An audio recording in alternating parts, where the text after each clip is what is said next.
dirba kasdien, keliasi anksti, ten dar kažką daro, dar sportuoja, valgo galbūt, kad galėtų dirbti, miega tam, kad galėtų dirbti. Žodžiu, visą gyvenimą suorientavę, taip žmonės gyvena, rimtai tikrai, jie visą gyvenimą suorientavo, kad būtų laimingi toj veikloje, bet vis tiek nėra laimingi. Tu išsprendė kažkokį uždavinį, tu vėl nelaimingas, tu išsprendė kažkokį uždavinį, vėl nelaimingas. Čia turi ateiti kažkokiu momentu, galbūt, ne senatvėje pačioje, bet galbūt kažkoj ne to vieto aš ieškau. Panašu. Aš ieškau laimės darbe. Laimės darbe nėra. Laimės darbe nėra. Anksčiau nieko neuždirbau ir buvau nelaimingas, dabar daug uždirbu ir nelaimingas. Ir vat po tokių dalykų žmogus turi sustoti ir biškį plačiau pažiūrėti. Ne tik į darbą, bet šiaip į save pažiūrėti pirmiausia. Užsidėti savo tyrinėtojo akinius ir žiūri anatomiją laimingumo. Kur čia tokius akinius parduoda? Tie akiniai vadinasi savistaba. Juos pardavinėja mūsų. Čia dėl viso ko. Mes savo mokymuose pardavinėjom savistabą. Tai reiškia, dėmesys nukreiptas ne tik į išorinį pasaulį ir ieškojimą kaltų, bet ir stebėjimą savęs ne tam, kad atrasti, kad tu kaltas, bet šiaip, kad susigaudytų, kas ten vyks. Kartojam dalykus, kurie mums nedaro mus laimingais, bet negalime nustoti kartoti. Būtent. Ir tai irgi susijęs su mūsų smegenimis. Dėl to, kad mūsų smegenys kartoja tam tikrus veiksmus ir juos tyrinėja tol, kol viduje nėra perpratimo jausmo. Tai mes galiausiai galim prieiti prie tokios vietos, kur aš galiu pasidalinti tais patarimais ir požiūriu. Tai pirmiausia, mums reikia netgi ne patarimų, nes nėra patarimų. Pirmiausia, reikia požiūrio tam tikro. Prie tam tikro požiūrio realiai tu pats matai patarimus. Dėl to aš šiuolaikinę kalbą vadinčiau taip, kad tu veikloje turi taip veiklą daryti, kad būtų ta veikla 3 linijomis, mes tai vadinam jo. Šitų žinių dėka aš pabudau nuo to somnabulinio, nesąmoningo gyvenimo, kada tu bėgi ateitį, kur tu būsi laimingas. Labas visiems, aš esu Marija Mei. Ir kaip ir kiekviename Soul Action podcast'e, šiandien kalbinu dvasingumo ir meditacijų mokytoją Rimvydą Žiedžiūną. Labas, Rimvydai. Sveika, Marija. Labas. Tai ką,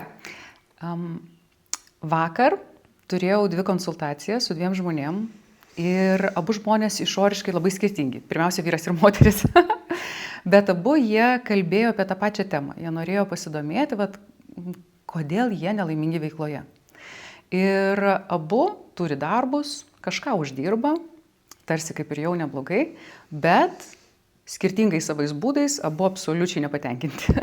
Tai moteris pasimetusi, blaškosi, galvoja, jai jau virš 40, jinai galvoja gal tapti masažistė ir pakeisti profesiją ir taip toliau. Žodžiu, padrikas vidinis tas neapsisprendimas dėl veiklos. O vyrukas turi stabilų darbą, kuriame daug metų dirba, bet jisai sako, nejaučiu prasmės. Nesuprantu, ką čia veikiu, kodėl tiek laiko turiu skirti kažkam, kas, žinai, jam visai tarsi, neatsišaukė vidumi. Ir aš taip po abiejų tų susitikimų sėdžiu ir jaučiu, kad, žinai, šita situacija, kurią pamačiau pas abu tos žmonės, nekartojasi nuolatos. Tai nėra, kad 2 žmonės kreipiasi, bet beveik kiekvienoje konsultacijoje yra ta pati tema. Aš nelaimingas kažkodėl dėl veiklos. Ir man šitą pamačius, žinai, galbūt skaudžiausia buvo tokia vieta, kad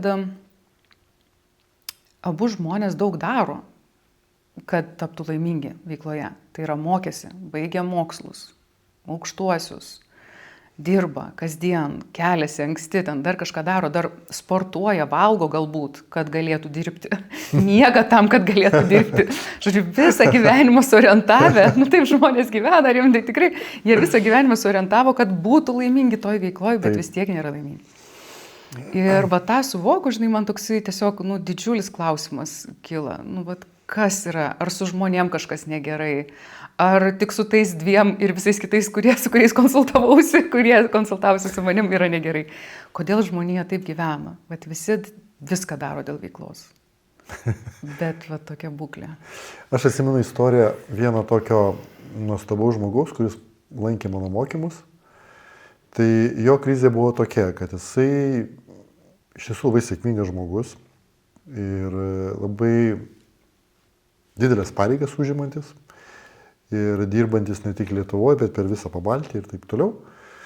Žodžiu, irgi lygiai taip pat maitinasi tam, kad dirbtų, miega gerai, kad dirbtų, laiką planuoja, kad dirbtų, laisvalaikį planuoja, kad dirbtų, stresą valdo, kad dirbtų, žodžiu, viską daro, kad dirbtų ir kad darbas padarytų laimingu. Va, ir jisai kažką tai važiavo iš Klaipėdos į Vilnių ir, žodžiu, jį sutranzavo studentas kažkoks. Ir retai kada tai būna, bet jisai paėmė tą žmogų ir kartu važiavo, nes turėjo, vienas buvo, su nieko nevažiavo tuo metu. Ir tas žmogus, tas studentas pasakojo savo gyvenimą. Kad jisai laimingas, patenkintas, daro ką nori, eina kur nori, jaučiasi nuostabiai ir taip toliau, taip toliau. Ir jisai, klausydamas tą žmogų, suprato, kad tas žmogus neturi nei darbo, neturi nei pajamų stabilių, neturi nei namų, nei tokios mašinos, neturi visko, ką jis užsidirbo ir kas turėjo duoti jam laimės jausmą. Bet jis yra laimingas. O tas žmogus yra laimingas. Jisai absoliučiai patenkintas savimi, absoliučiai patenkintas gyvenimu.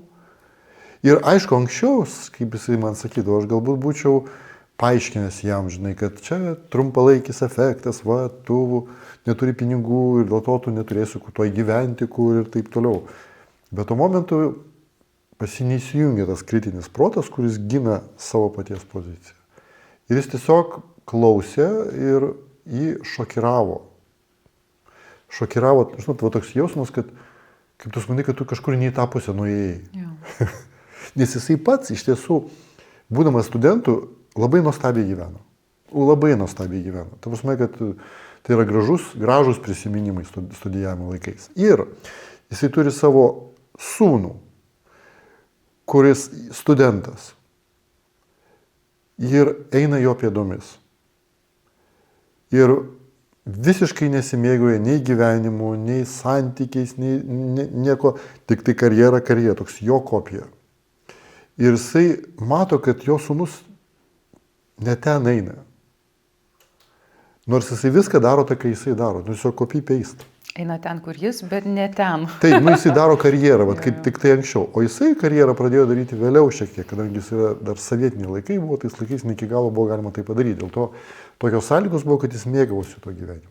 Tai vat jam buvo šokas, kad žmogus gali būti laimingas nepriklausomai nuo aplinkybių. Tai yra kažkoks kitas dalykas. Ir kitas dalykas yra neaišku kur. Ir va tada jisai grįžo, neužilgo jis atėjo į mūsų mokymų pristatymą, kur aš apie tai pasakojau, dalinausi savo istoriją, kur aš jį panašiai jaučiausi kažkokiu momentu ir atradau visai ką kitą, kad tai yra kaip ir būsena vidinė, kuri visada su tavim. Va, jis atėjo į tos mokymus ir ilgainiui jisai keitė savo profesiją. Bet ne tai, kad jis rado geresnį darbą, bet tiesiog jisai perprato kitoj vietoj akcentą reikia statyti. Tai reiškia, tas akcentas turi būti ne darbe, o tavo būsenai, savijautui, kurioje tu jautiesi. Ir mintis nestandartinė yra tame, kad jeigu tu sieki laimės, jeigu jinai yra būsena, o tu jos sieki, tada tu jos niekada nepasieksi. Pats siekimas trukdo, pats ieškojimas laimės atima iš tavęs laimę. Nes taip yra su visom būsenom, pavyzdžiui, miegas. Jeigu tu stengiasi užmigti, pats stengimasis trukdo užmigti. Jeigu tu stengiasi atsipalaiduoti, pats stengimasis trukdo atsipalaidavimui. O miegas arba atsipalaidavimas yra absoliučiai natūralus reiškinys. Ten reikia sudaryti sąlygas ir jisai pasireiškia. Tu sudarai sąlygas ir miegas pasireiškia. Tu sudarai sąlygas, tiek vidinės, tiek išorinės, ir atsipalaidavimas atsiranda. Arba meilė. Jeigu tu vis sieki meilės, tu įsitempęs. O meilė dažniausiai ateina iš vidaus, ateina nuo kažkokių susidėliojo aplinkybės. Pavasaris, kažkas tai ten, kažkoks žmogus, tavo kažkokia nuotaika ir staiga tu pats nieko tarsi nedarėjai, o meilė atėjo. Nes vidinės būsenos, jeigu tu pradedi domėtis, o kaip puoselėti tam tikras būsenas. Kaip ir kūryba, pavyzdžiui. Kaip puoselėti kūrybinę būseną. Norisi jos, bet jeigu tu stengiasi, tai tada jinai išnyksta.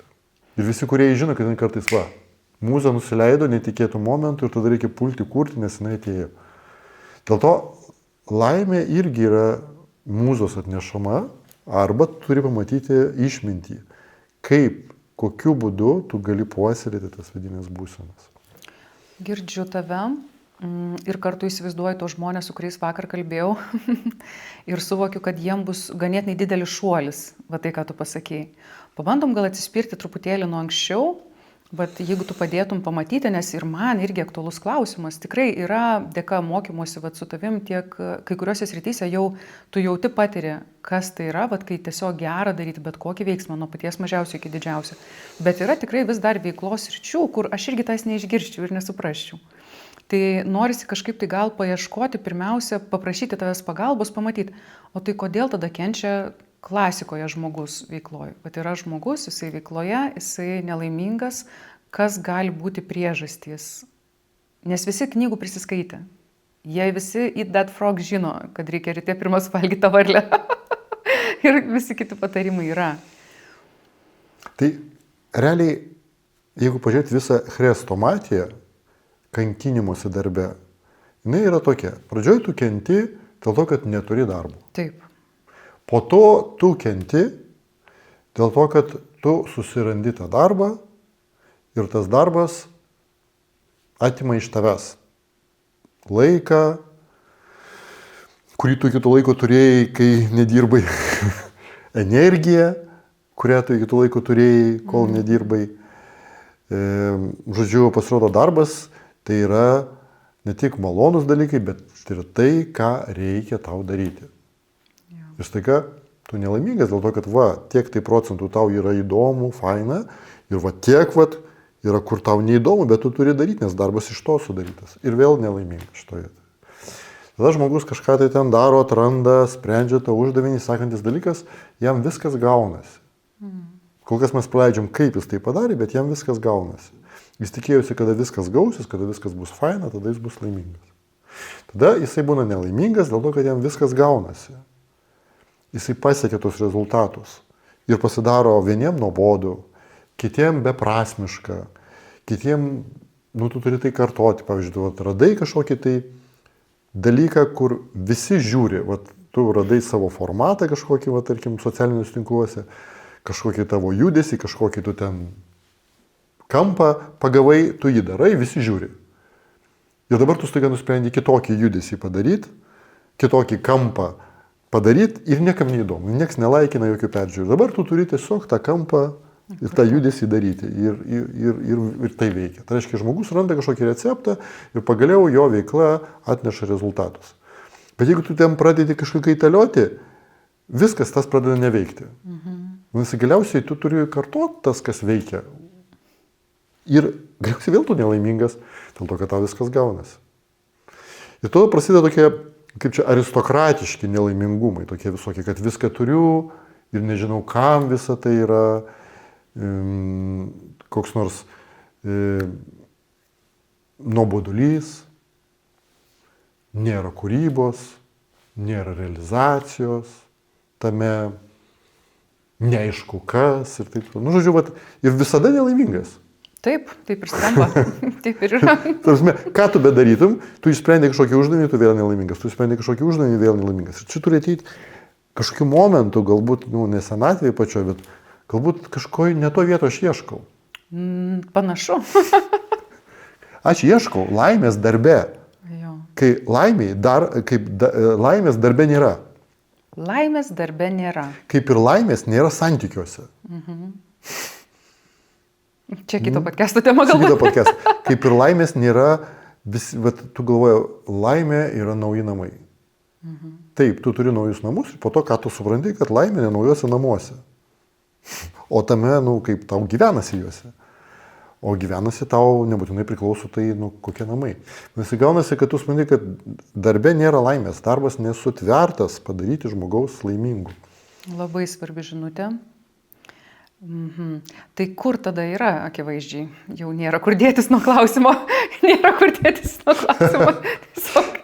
Tiesiog kitur, kažkur anapus. Kažkur anapus, gerai. Tai kokios tos pusės, kiek tų Tiesa pusių yra? slypi kažkur anapus. Nes tai, ką tu supasakoji, iš tiesų, net ir pasižiūrėjus į sėkmės vadovėlius, aš pati esu savo laiku ten labai daug jų perskaičiu, žinai, kaip tenai prioritetizuoti, kaip ką daryti. Ir vis tiek, va tai, kad tu supasakoji, kad tu net jeigu prioritizuoji teisingai, net jeigu tenai pasieki dalykus, kurių tikrai norėjai pasiekti, vis tiek lieka va tie patys aristokratiški nelaimingumo būdai. Ir jie, tęsiasi, velkasi. Tai klausimas, kaip dar. Pirmas dalykas, kad juk darbas iš tiesų, jisai ką duoda? Jis duoda rezultatus. Pirmiausia, mesgi dirbam, kad būtų rezultatai. Jo. Ir visos sėkmės istorijos yra arba ten efektyvumo mokymai ir taip toliau, apie tai, kad pasiekti tos rezultatus. Taip. Realiai darbas yra geras tada, kada tu pasieki kažkokius rezultatus. Kol kas mes nekalbam apie tos, kokie ten rezultatai, bet tu pasieki rezultatus. Ir kitas dalykas, o laimė, kurios tu ieškai, ar yra rezultatas? Nes rezultatas tai yra, ar tai yra procesas, ar tai yra proceso sustojimas, rezultatas. Rezultatas nėra procesas, rezultatas yra baigėsi procesas. Jo. Tai reiškia, aš užlipau į tą kalną, viskas. Užlipau. Toliau tu turi nuo jo nulipti, nes ten gyventi nėra kaip. Dar kai pagalvoju apie rezultatą, šiaip kaip, kiek daug rezultatų yra, kurie iš viso abstrakcijos. Tursime ten tiek ir tiek laikų ir tiek pinigų sąskaitoje po laikų. Tursime tai visiškai nieko bendra su jokiu laimės apibrėžimu. Tiesiog kažkur internete ženkliukas. Taip. Nes taip veikia mūsų prefrontalinės smegenų žievės dalis. Realiai jinai bet kokį procesą skaldo iš karto į galutinį rezultatą, suskaldo į mažesnius rezultatus ir dopaminą įskirinėja, kad skatinti mus siekti ten tus tarpinius etapus. Ir dopamino įskirinėja netgi daugiau pradžioj, kad kol mes siekiam, negu kada pasiekia rezultatą. Tiesiog veikia tai prefrontalinės smegenų žievės dalis. Jinai nėra įsivyščiusi pas žvėriukus, pas žmonės. Žmonės tokie pasmerkti siekti tikslų. Dėka, kad tos smegenys tokios yra. Taip galima ten atrofuoti, tas smegenys yra įvairių būdų. Alkoholis ir visokie kitokie būdai. Bet jisai yra mumise. Bet ten nėra jokių laimės centrų iš prefrontalinės smegenų žievės dalyje. Tai aiškiai, tu neišvengiamai siekti tikslų ir siekti tikslus ir pasiekti tikslus yra toks sveikas dalykas. Kaip kūnai sveika yra, sveikai maitintis, judėti, sportuoti, nekaupti streso. Čia yra sveika kūnui. Jo? Tai mūsų psichikai ir smegenims yra sveika siekti tikslų. Tiesiog sveika. Bet sveika, pavyzdžiui, kad tu suvalgiai sveiką maistą ir tavo kūnui buvo gerai, tai nereiškia, kad tu pasidarai laimingas. Tiesiog tavo kūnas jaučiasi savo vietoj, eksploatuojamas teisingai pagal eksploatacijos nurodymus. O mūsų psichika, jinai teisingai eksploatuojasi, mūsų smegenys, mūsų protas eksploatuojasi tada, kada jisai siekia tikslų. Faina, kad tai tikslai būtų tau faini, kad žmonėm būtų faini, kad jie būtų faini. Čia atskira tema, bet bendrai kol kas taip. Ir kad tas procesas keliasis būtų efektyvus. Tai reiškia, kad tu mažiau įdedi, daugiau gauni iš to. Jo. Tai taip veikia mūsų smegenys. Ir akivaizdu, kad mes visi to ieškom bet kokioj veikloj. Bet viskas labai faina. Bet kada mes pradedame tame dar ieškoti laimės, Būtent. čia kaip tu savo namuose staiga nuspręstum ieškoti lobio. Tarp daiktų laimės. Tarp daiktų. Nėra to lobio, tu jo ieškai. Tu ieškai ne ten, ne toj vietoj. Dėl to tai duoda sveikatą, žmogus fainai jaučiasi, realizuotas, kad jis realizuoja tos savo tikslus, bet laimė tai yra visai kas kita. Ir tada žmonės, jie turi ne tai, kad aš dabar atsakysiu, kas tai yra laimė, nes tai neveikia šitas atsakymas, bet jisai turi turėti gyvenime tokią krizę, kuri jį sustabdo. Buvau nelaimingas, neturėjau darbo, dabar nelaimingas, nes turiu darbą. Anksčiau nieko neuždirbau ir buvau nelaimingas, dabar daug uždirbu ir nelaimingas. Buvau nežinomas ten specialistų tarpe, o dabar buvau nelaimingas, dabar žinomas specialistų tarpe ir nelaimingas. Jo. Ir po tokių dalykų žmogus turi sustoti ir biškai plačiau pažiūrėti. Ne tik į darbą, bet šiaip į save pažiūrėti pirmiausia. Kas su manim vyksta. Ir po to į laimės jausmą pažiūrėti, jeigu taip kalbėti. Vat laimės jausmą. Pagauti save kažkokią momentę, kada tu eini miške, miškų kažkur tai, arba nežinau, kažkur tai, pas kiekvieną žmogų skirtingai. Važiuoji automobiliu, klausai muziką ir laimingas. Su šuniuku išėjai pasivaikščioti laimingas, arba kažką tai tenai nesvarbaus darai. Ir va tų momentų pagauni, va tas laimės jausmas. Ir tada tu užsidedi savo tyrinėtojo akinius ir žiūri anatomiją laimingumo. Kur čia tokius akinius parduoda? tie akiniai vadinasi savistaba. Juos pardavinėja mūsų. Čia dėl viso ko. Mes savo mokymuose pardavinėjom savistabą. Tai reiškia, dėmesys nukreiptas ne tik į išorinį pasaulį ir ieškojimą kaltų, bet ir stebėjimą savęs ne tam, kad atrasti, kad tu kaltas, bet šiaip, kad susigaudytų, kas ten vyks. Man atrodo, šitoje vietoje visgi reikia vėl stabtelėti. Aš ir prisimenu tą žmogų, su kuriuo vieną iš jų, su kuriuo vakar kalbėjau, ir pati save prisimenu daugelį situacijų. Ir žinai, vat, tas stabtelėjimas dar man neakivaizdus. Vat, kas yra teisingas stabtelėjimas, kas yra, vat, kad tu, net nežinau kaip suformuoju, bet kas yra tas stabtelėjimas, kuriame tu atlimpi nuo noro kartoti tą patį šabloną, kad galbūt kitą darbą, pavyzdžiui, uždavinį pradedi spręsti. Arba gal komanda man netinka, arba gal čia aš savo talentų nerealizuoju, gal mano talentai kitur, vat, kaip ta moteris vakar. Gal man reikia masažistė tapti, gal tada. Tiek daug yra išorinių variantų, ką dar išbandyti ir dar išbandyti ir dar. Kad vat, kas tas stabtelėjimas, kada laikas sustoti žmogui? Jo, vat, čia yra labai geras klausimas, dėl to, kad kodėl mes kartais kartojam dalykus, kurie mums nedaro mus laimingais, bet negalime nustoti kartoti. Būtent. Ir tai irgi susijęs su mūsų smegenimis. Dėl to, kad mūsų smegenys kartoja tam tikrus veiksmus ir juos tyrinėja tol, kol viduje nėra perpratimo jausmo arba insighto. Bet tu nepažinai, kas tai yra. Bet kada tu ten kažką čiupinėjai ir tu nesupranti, bet kaip mažas vaikas, jisai gavo mašinytę ir jisai nori ją išardyti, kad suprastų, iš ko jinai sudaryta, kad jam būtų aišku, kas tai yra. Ir smegenim tiesiog norisi. Ir kartais mašinytę tai paprastai išardyti, o kaip išardyti savo kaip gyvenimo elementą, darbą, kuris susijęs nuo daug ko, ir susijęs su daug ko, ir su tavim, ir su žmonėm, ir su rinka, ir su įvairiom profesijom, tu jas gali bandyti. Galima visą gyvenimą skirti vien profesijų keitimui. Ir galvoti, ne, dar yra kažkokia profesija, kurioje aš būsiu laimingas. Absoliučiai, šitoj šaly, kitoj karjeros laiptai. Šalis dar galima keisti, pareigas galima keisti, galima atlyginimus ten keisti, tokius. Vieniem reikia daug visko išbandyti, kitiem mažiau, kol tu pradedi, tu apžiūrinėjai ir galiausiai 3D vaizdas susidaro, tu jį visą apžiūri ir staiga, tai yra tai. Kas tai? Tai neskirta laimiai, tai yra tiesiog skirta, tai yra žmogaus prigimtis, tai yra tiesiog skirta psichiniai sveikatai. Vadinasi, jeigu žmogus gyventų ir nesiektų tikslų, būtų nesveika jam. Degraduotų žmogus. Tai yra tas vaizdas, kad aš pasieksiu nuostabų gyvenimą, sukursiu kažkokias verslo sistemas ir po to visą likusį gyvenimą galėsiu nedirbti. Čia atrodo rojus tik pradžioj, kol tu nepapuoli į tą gyvenimo etapą, kada tu nieko gali nedaryti. Ir tu pradedi jausti, kad tai nesveika. Vėl kitos problemos jau atsigerti reikia. Kitos problemos. Vadinasi, darbas nesukurtas padaryti tavęs laimingu. Jisai netgi ne visada padeda tau pasiekti tavo tikslus. Kartais tu sieki tikslus klientų, padedi pasiekti klientams tos tikslus. Arba vadovui darbui. Arba vadovui. Arba tu tiesiog kažkokia tai tendencija tokia yra ir tu ją ten atidirbi šiuo metu ir viskas.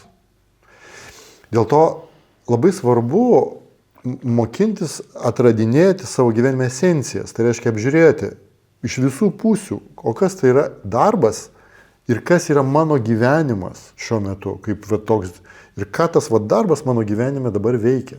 Nes nėra atskirai darbo nuo gyvenimo, jeigu taip realiuose gyvenimo sąlygose. Ir gali būti tas pats darbas vienoje gyvenimo situacijai visai fainas, nuostabus, o tas pats darbas kitoje gyvenimo situacijai gali visai netikti. Vienas dalykas nuostabus darbas, kada tu vienas neturi šeimos ir tu visą gyvenimą dedi į darbą, o kitas dalykas pas tave atsirado šeima, vaikai ir tas pats darbas. Jau tas darbas tave pradeda alinti.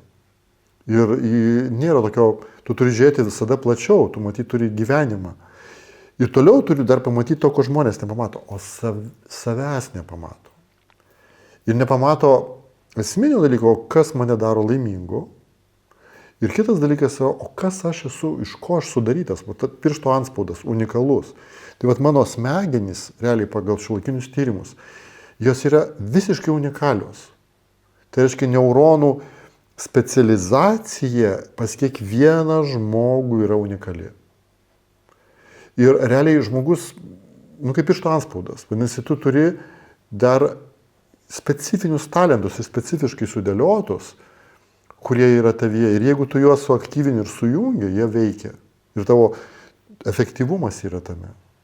O kažkas gali nesusidėlioti pagal tavo talentus ir tu gali neatrasti tame irgi realizacijos jausmą. Dėl to gaunasi uždavinys ganėtinai kompleksinis. Bet pradžioje reikėtų užduoti klausimą esminį. Kas mane daro laimingu? Ir net ne veikloj, ar ne? Bendrai gyvenime. Bendrai gyvenime. Taip. Ir kas tai yra per būseną, jeigu tai yra būsena, ir ar tai būsena.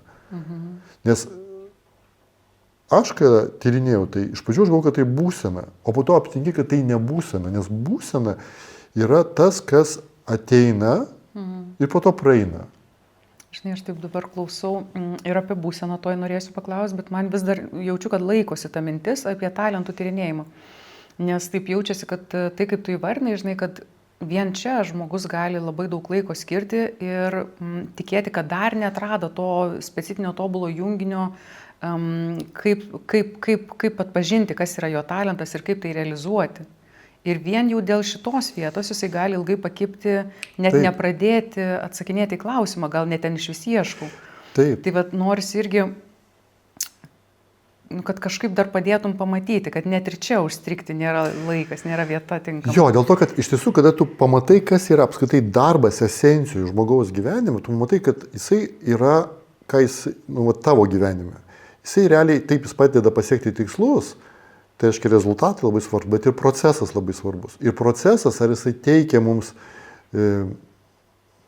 čia labai svarbu, realizacijos jausmą, ne laimės jausmą, o realizacijos jausmą, priklauso nuo to, ar mūsų talentai, kurie mumise yra, ar jie ten yra panaudojami tinkamai. Dėl to darbas gali padėti atrasti realizacijos jausmą. Realizacijos jausmas. Ir realizacijos jausmas tai yra pilnas įsitraukimas į tai, ką tu darai. Ir dauguma žmonių painioja su laimės jausmu. Jiem atrodo, kad tai yra laimės jausmas. Bet tai yra tiesiog flow jausmas, tiesiog srauto jausmas. Pilnas įsitraukimas. Ir jisai, kai kuriems žmonėms atrodo, kad jeigu aš įsitrauksiu, pilnai rasiu tokį darbą, kuris atitiks mano talentus, aš būsiu laimingas. Tai čia tas pats, kaip kai aš uždirbsiu daug pinigų, aš būsiu laimingas darbe. Tasme, kad ta mintis veikia tol, kol tu to nepatikrini.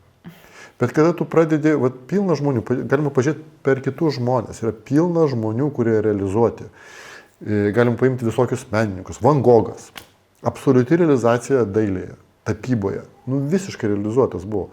Bet realiai tai buvo nelaimingas žmogus. Daug tokių labai menininkų. Ir jeigu paimti visus menininkus, pilna. Paimkim visokių darboholikų žmonių, kurie sukritę į darbus ir mums atrodo, kad jie turėtų būti laimingi, bet pakalbi su tų žmonių, artimai žmonėmis, tai reiškia žmona, vyrų, vaikais, kurie su juo leidžia gyvenimą, jie sako, ne, tai nėra laimingas žmogus, tai yra, jie toliau pradeda pasakoti. Vadinasi, realizacijos jausmas, jisai fainas, nuostabus, bet vėlgi jis negali atnešti laimės jausmą. Jis pradžioj tarsi atrodo kaip laimės jausmas, pradžioj.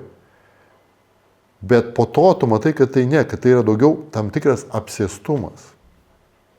Tai net jeigu žmogus atranda tą kombinaciją specifinę, autentišką savo ten tų neurotinklų susijungimo ir realizuoti pradeda talentus, vis tiek tame bus būtent realizacija, ar ne? Ar teisingai girdžiu, o ne tai, ko mes pasąmoningai ieškom veikloje. Taip, laimė, džiaugsmas, gera gyventi. Taip. Bet aš, pavyzdžiui, atradau, kad tarkime, mano realizacija ir talentai labai visi įsijungia, kada man reikia ką nors mokinti. O savo gyvenime aš negalėjau iš mokymų gyventi, dėl to aš turėjau pardavinėti, vadovauti ir taip toliau. Ir ką aš atradau? Aš atradau, kad jeigu aš pardavinėju mokindamas klientą, mano prekė ten tokia sudėtinga, kur reikia pamokinti, aš jaučiuosi realizuotas. Jeigu aš tiesiog kvailai pagal kažkokius metodus pardavinėju, nelaimingas. Po to aš atradau, kad jeigu aš vadovauju, jeigu tai yra lyderystė ūkdanti, tai reiškia, aš mokinu žmonės, aš realizuotas. Jeigu aš tiesiog vadovauju, aš nelaimingas. Aš seniai atradau, kad, vėl laimingas, realizuotas.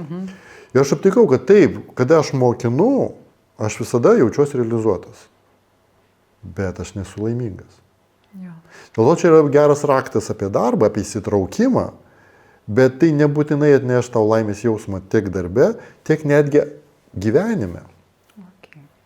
Čia labai įdomi, labai svarbi mintis. Manau, kad daugam reikės paklausyti kelis kartus šitą visą vietą, į šitą įvadą, nes atrodo, kad čia tokie labai giluminiai dalykai, kur žmonės realiai yra susimaišę, bet susimaišę ne tai, kad tu vienas, kurį žiūri susimaišęs, bet žmonija susimaišiusi. Taip. Ir čia yra toks kaip masinis šydas, mitas aptrauktas visur. Suprantate, jisai toks yra dėl to, kad tai judina ekonomiką. Lygiai tai toks pats šydas yra, pavyzdžiui, uždėtas ant vartojimo. Visigi supranta, blaiviai mąstantys žmonės, kad vartojimas nedaro žmonių laimingais. Bet paimti dabar staiga atsisakyti vartoti, nepirkti naujausių modelių, mobilių telefonų, automobilių ir važinėti su savo senu automobiliu, kol jisai važiuoja.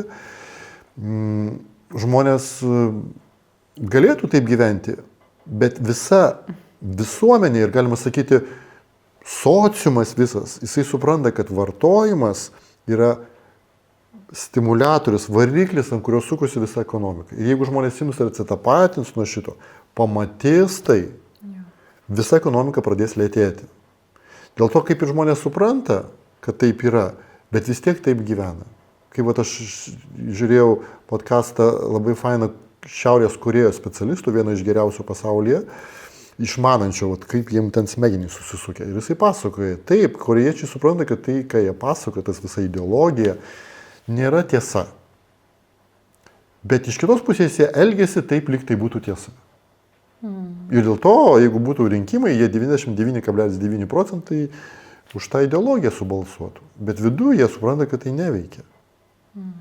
Taip pat mes ir sovietais gyvenom ir dauguma žmonių, jie suprato, kad komunizmas yra kvaila idėja, bet elgiasi taip, lyg jinai būtų gera idėja. Čia yra, tiesiog socialinė psichologija taip veikia. Ir šitos tiesos, kurias aš sakau, man jos absoliučiai akivaizdžios. Ir akivaizdžios tiem žmonėm, kurie sąmoningumo kažkokias praktikas daro, savistabą daro ir taip toliau. Bet dauguma žmonių, jie viduje jaučia, kad taip yra. Bet jie nenori tai gilintis, nes jeigu pradėsi gilintis, ar tikrai tas komunizmas bus ar ne, tu pas to pradėsi vis sunkiau ir sunkiau ras motivaciją daryti tai, ką visi daro. Bet jeigu mes kalbame apie realizacijos jausmą, laimės jausmą ir norim ne tik realizacijos, bet ir laimės, tada žmogus nenori, turi pradėti griauti tam tikrus mitus.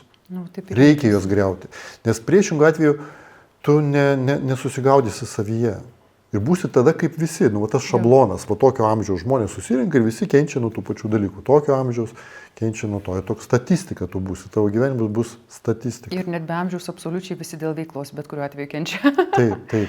Tai va čia yra individualus žmogaus sustojimas, atsisukimas ir nusprendimas, kad šiaip kas svarbiausia mano gyvenime, tai yra, kad pats gyvenimas. Kad pats gyvenimas natūraliai būtų ta aplinkybė, kuri man padeda atsirasti toj viduj savijautai, kuri vadinasi laimė. Gerai. Tai tada taip, tu dar kalbėjai apie būseną, kad vis dėlto iš pradžių jautei, kad būsena, ar ne, taip tikėjaisi, kad būsena yra ta kokybė, kuri leis veikloje būti laimingu. Kaip tada, kaip tu aptikai, kad vis dėlto ne ten, net ir nebūsenoj, nes čia dar vienas laiptelis, kuris jau toliau sujungti galbūt galės mus su tavo kita idėja. Ta gali kiekvienas žmogus pastebėti, tarkime. Ir tie žmonės galbūt dar jau nedažiūrėjo iki šitos vietos podcasto, bet kai kurie žmonės gali sakyti, aš atradau laimę veikloje, aš laimingas veikloje. Ir ką jūs čia šnekat, yra nesąmonė. Iš tiesų, jie atrado realizaciją. Realizaciją arba srauto būseną, arba pilną įsitraukimą ir taip toliau. Ir jie atrado laimę kaip būseną. Tada šitiem žmonėm klausimas, bet aš pats toks buvau, kad ar ta, nes tai juk būsena, jinai laikosi ir po to gali neišnykti, nes būsena. Ar tu gali būti taip pat laimingas grįžęs namo? Nes namuose yra šeima, namuose yra vaikai, namuose yra santykiai, namuose yra laisvalaikis, namuose yra atostogos, kuriuose nėra jokio realizacijos jausmo. O tu turi nuostabias atostogas prie jūros, prie ežero. Štai tau mėnesis, nieko nedaryk. Viskas įskaičiuota. Tai reiškia, namų tvarkyti nereikia, ateina sutvarko, maistas pagamintas, tiesiog kortelę mojuoji ir valgai. Pilna aktyvumo visokių, tu gali ten nueiti, tą pamatyti.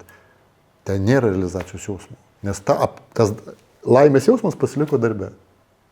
Ir vat kada žmogus atranda laimę darbe, tai laimė darbe ir pasilieka, kai jis iš to darbo išeina. Ir sudėtinga. Nes čia yra ta darboholikų arba darbą mylinčių žmonių problema. Dėl to, kad jiem labai sunku tada tą laimę persinešti į gyvenimą. O tas gyvenimas irgi daug laiko užima. Ir tuomet gali atsirasti turbūt dar ir tos papildomos problemos, kaip kad apleidau santykius ir santykiai griūna ir ten skausmas. Apleidau kūną ir kūnas, tada ten kenčia dar kažkas, vaikus, laisva dar miega. Taip, o mūsų gyvenimas yra visuminis, vat kaip pavyzdžiui žmogaus kūnas. Jisai yra visuminis. Ir tarkime, tau visam kūnui gerai, bet vat kairėje rankas siaubingai skauda. Bet kitur niekur neskauda. Čia tu laimingas, o čia tu nelaimingas. Bet tu vis tiek viską visumoje jauti. Negali būti, kad man gerai dėl to, kad man kojo neskauda ir taip toliau.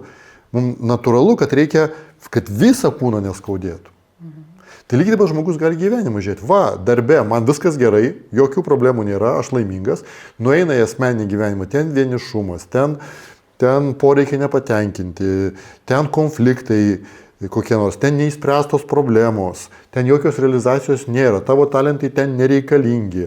Neklauso niekas, nieks tavęs neklauso. Darbe tu esi ypatingas, o namuose ateina žmona ir tu jos akise esi vyras, kuris nesugeba krano sutvarkyti. Tavo lygis autoriteto žemiau nežinau ko. Dėl to čia neįspręstas uždavinys. Ir tas gyvenimo, tie visi žmonės, kurie aplinkui savo nelaimingumu tave ir dar darbe padaro nelaimingu. Tai reiškia, tu pradedi bėgti į darbą. Jo. Ir vis ilgiau ten būni. Ir mes labai daug žmonių turim iš tiesų šiais laikais, galbūt dėl to, kad tiek daug tų veiklos pasirinkimų, kad neišvengiamai dalis žmonijos atranda realizaciją. Dalis, kad ir nedidelė, bet galbūt dalis atranda. Ir tikrai pas mus vienas didžiausių klausimų - pervargimai, išsekimai, ten ir išalintas kūnas, psichika išalinta ir taip toliau. Taip. Ir čia yra sekantis žingsnis. Tada tu pamatai, kad tokios laimės stiprios, intensyvios ir gražios kaip būsenos nėra čia kitur, arba tik tam tikrose vietose, ten hobiai kažkokie ir taip toliau. Ir tada tu kažkokiu momentu pradedi bėgti į tą darbą ir pradedi šalintis tų dalių. Ir galiausiai tu ten pasineri. Ir žmogaus smegenys negali atlaikyti tokio tempo. Jo. Negali. Vienų iš karto greitai viskas tenai, stresas įtampa ir organizmas išsiderina, kiti turi daug didesnį biologinį potencialą ir jie gali tam 10 metų taip varyti, bet galiausiai anksčiau ir vėliau, po 40 metų praktiškai daugumai žmonių, pradeda organizmas neišlaikyti. Ir tada gaunasi, kad tu nustoji, ta būsena išnyksta. Nes jinai buvo pagaminta dopamino, jinai buvo pagaminta streso hormonų, adrenalino, noradrenalino, ten ir visokių kitokių dalykų. Ir kortizolio kiekis tik didėja, kadangi akivaizdu, kad tu bėgai į darbą, vadinasi, apleidai sveikatą ir taip toliau. Ir galiausiai, prašau, tu jau negali patirti laimės, kaip tu vadinai, atradau laimę darbe, po 40 metų ta laimės jau beveik nelieka. Labai daug labai žymių verslininkų girdėjau istorijų, kurios būtent taip ir baigėsi. Tai žodžiu, mes kol kas esame tokie... Netvarus čia sprendimas. Jo, girdžiu. Tai gaunasi, kad mes tiksluose nerasim atsakymo. Tada realizacijoje talentų bendrai. Ne, bet tame, kad tu atradai veiklą, kuri įjungia tenai tavo, tai irgi nerasi. Realizacijų kaip būsenoj irgi tarsi ne. okei, nu gerai. Ar mes pasirengę ieškoti, kur rasim? Jo, tai va čia yra klausimas, kada žmogus sako, aš visur ieškojau, niekur neradau. Ir vat tada jam reikalingi išminties patarimai, kuriuos kartoja išminčiai tūkstančius metų. Jie kiekvienoj kartoj randa vis kitus būdus, kaip apie tai papasakot, bet jie perdavinėja žinojimą, kuris yra už žodžių, atradimai tam tikri, bet jie suformuluoja tam laikmečiui. Tai reiškia, žmogus pradeda suprasti, kad tam tikrų metų, nes kiekvienas žmogus turi praeiti va šitus etapus, šitie peršoksiu tų etapų, tu turi realizuoti savo talentus ir uždirbti kažką tai pinigų ir savo svajonės realizuoti. Žmogus turi, gyvenimas ilgas ir jisai turi savus etapus ir kažkurio momentu tai netgi daro jį laimingu. Viskas okei, bet po to jisai vis tiek prieina prie tokios vietos, kad jam reikia žiūrėti toliau, nes mes gyvenam ilgai ir realiai, vat, kaip mes ir jau nekartą šnekam savo podcastuose apie tai, kad išminties patarimai pasidaro super svarbus po 40 metų. Ir dar vienas dalykas, man atrodo, šito vietoj, kad kadangi gyvenimas labai suintensyvėjęs, lyginant su ten prieš 50-100 metų, tai kai kurie žmonės, ne visi, anksčiau susiduria su akistata, kad man jau tai aktualu. Taip. Nes viską, va tas visus scenarijus tu labai greitai gali prasukti, nes daug galimybių. Taip. Tas tempas. Ir vis daugiau moterų atsiranda, kurios labai greitai tai realizuoja. Ir kitas dalykas, moterų organizmas yra subtilesnis. Ir labai lengvai hormonai įsiderina. Ir kada hormonai įsiderina, jeigu tai yra nuostabus darbas, streso lygis aukštas, kaina labai didelė. Jo, čia taip. Va, ir tada gaunasi, kad tau reikia ieškoti kažkur giliau. Ir va, gilesnis atsakymas yra tas, atsiranda tada, kada žmogus šiek tiek atsitraukia nuo darbo, šiek tiek atsitraukia nuo santykių, šiek tiek atsitraukia nuo kitų žmonių ir pabūna su savim. Ir pabūna su savim, su tuo, kaip jisai jaučiasi. Ir pradeda tyrinėti savo vidinio gyvenimo aplinkybės, kaip jos ten turi dėliotis. Ir stebi, kokios aplinkybės susidėlioja ir tu nelaimingas, tai yra mintis, emocijos, pojūčiai, aplinkybės aš vadinu. O kaip ten pojūčiai, mintis, požiūriai susidėlioja ir tu gerai jautiesi. Gal prieš judant toliau galėtum kažkokį konkretesnį pavyzdį, kas tai yra, kokios ten mintis gali susidėlioti, kaip tai atrodo? Pavyzdžiui, tarkime... Kad tiesiog akivaizdžiau būtų. Tarkime, žmonės atvažiuoja į kokį nors meditacinį retrytą, kur žmonės tiesiog atsisėda ir nuo ryto į vakarą sėdi. Ir yra tos 4 dienos, kada žmogus sėdi ir jisai stebi tas mintis, kurių gyvenime tu negalėjai stebėti, o dabar, nes neturėjai laiko joms, o dabar tu jas matai. Ir tos mintys verčia kažkur tai bėgti, verčia kažkokius naujus dalykus patyrinėti. Tu darai, tu medituoji ir tu rūpiniesi, ar tu gerai medituoji, ar tu neprasčiau už kitus medituoji. Gal tu kažką netaip darai, ar tu pasiekiai tą tikslą meditacijų, ar tau gaunasi, ar nesigauna, šaunuolis tu ar ne šaunuolis. Manasi, tu toliau tai darai, tos mintis toliau sukasi, bet ir jos tave daro nelaimingu. Dėl to, kad koks skirtumas, ar tu geriausiai čia medituoji, ar blogiausiai. Niekam tai neįdomu, visi užmerkia akis, sėdi, niekas vienas kitam į akis nežiūri, niekas nerašo tam balų ir taip toliau. Nes tu pradedi matyti tas mintis. Tu sėdi, staiga pradedi jausti iš niekur atsirandantį liūdesį. Ir po to paaiškėja, kad jis visada pas tave tas buvo liūdesys, tu nuo jo ir bėgai darbe. Kartais žmogus, kas dažniausiai būna, dėl ko žmonės pradeda medituoti, pradeda visi smegenėti, taip, užmėginėja. Tai reiškia, tu aptinki, kad tu be galo pavargęs. Tu iki to laiko nejauti, kad tu siaubingai pavargęs. Ir kada tu susėdai, užsimerkiai, pradėjai medituoti, ką tu aptikai? Tu aptikai, kad tu siaubingai pavargęs. Smegenys trina rankas, sako, okei, dabar gali miegoti, pradeda tave išjunginėti be sustojimo. Dėl to realiai, jeigu žmonės ateina meditacinius tos retrytus, ilgus 12 kokių dienų, tai pirmos 4 dienos yra išsimiegojimui. Tai reiškia, tu išsimiegi, galiausiai gauni to, ko tu reikėjai, atsiranda energijos, po to protas supranta, kad jeigu aš toliau galvosiu, gaunasi ar nesigauna, šaunuolis ar nešaunuolis, tai aš čia būsiu toliau nelaimingas. Ir galiausiai tu taip žiūrėdamas tas mintis ir savo vidinius motyvus, tu pamatai, kad jie realiai tave visada įtempinėja. Ok, tai reiškia vidinės aplinkybės yra tavo vidinės tos mintis, nuostatos, vat iškylantis jausmai, kurie vieną ar kitą kūrė tą patirtį, vadinkim taip, ar ne? Ir tu labai fainą pavyzdį apie meditaciją pateikiai, aš nežinau, galiu pabandyti tada iš to, ką tu papasakai, vat kaip tai atrodytų, tarkim, dienoje mano, įsivaizduokim. Tai tarkim, aš galiu gerti arbatą ryte, ar ne, ir aš galiu vienas mintis mąstyti ir man gali iškilti vieni vidiniai jausmai, aplinkybės, kaip tu pavadinai prieš tai, ar ne, ir tada galbūt man bus faina. Arba jeigu ten automatiškai kyla su manim kažkas negerai, aš nespėju tenai greičiau arbatą išgerti, greičiau ten, tai tas pats gerimas visai kita patirtis. Ar mes apie tai kalbame? Pirmiausia, dar mes pasiliekim kol kas pačiam meditaciniam retrytui. Vadinasi, kame yra išmintis meditacijos. Jo, kas jau yra pripažįstama ir vakarų pasaulyje, ir vakarų pasaulio psichologijoje, kad meditacija labai svarbus įrankis, kuris padeda žmogui atrasti gerovę vidinę. Vadinasi, žiūrėkim, kas vyksta. Jo, vadinasi, kada žmogus sustoja, ir galima net neretrytę, tu gali pasimti laisvą laiką su savim